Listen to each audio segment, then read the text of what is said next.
বর্তমান সময়ের ছোট পর্দার জনপ্রিয় অভিনেত্রী হলেন কিয়া পায়েল। কিয়া পায়েল সম্পর্কে আমরা অনেকেই জানলেও তার বাস্তব জীবন সম্পর্কে আমরা কিন্তু কেউই জানি না। তাই আজকের এই ভিডিওটি খুবই ইন্টারেস্টিং হতে চলেছে।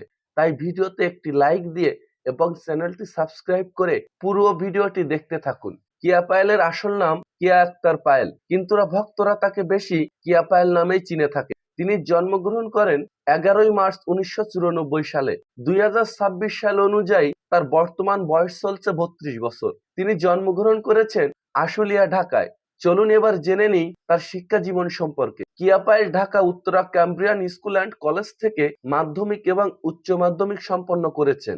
উচ্চ মাধ্যমিক শেষ করার পরে আইন বিষয়ে পড়াশোনা করেন। 2024 থেকে 2025 সালে তিনি ঢাকা সাউথ ইনস্টিটিউট ভার্সিটি থেকে এলএলবি ডিগ্রি অর্জন করেন। এবার চলুন জেনে আসি কিয়া পায়েল কিভাবে অভিনয় জগতে আত্মপ্রকাশ করেন। তিনি একজন মডেল হিসেবে ক্যারিয়ার শুরু করলেও বর্তমানে তিনি শীর্ষ একজন অভিনেত্রী। কিয়া পায়েল মূলত 2019 সালে ইন্দুবালা চলচ্চিত্রের মাধ্যমে বড় পর্দায় অভিনয় যাত্রা শুরু করেন।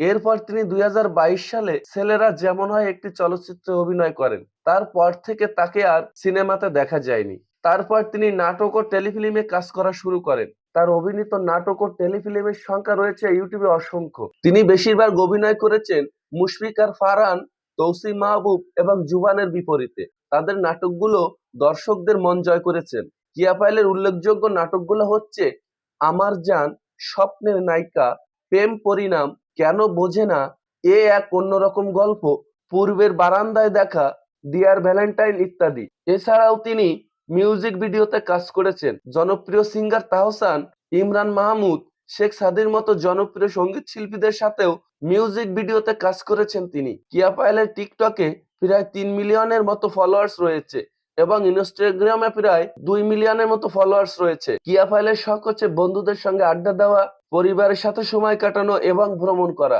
তো বন্ধুরা, আশা করি পুরো বিষয়টি আপনারা বুঝতে পেরেছেন। তো ভিডিওটি ভালো লাগলে অবশ্যই কমেন্ট করে জানাতে ভুলবেন না কিন্তু।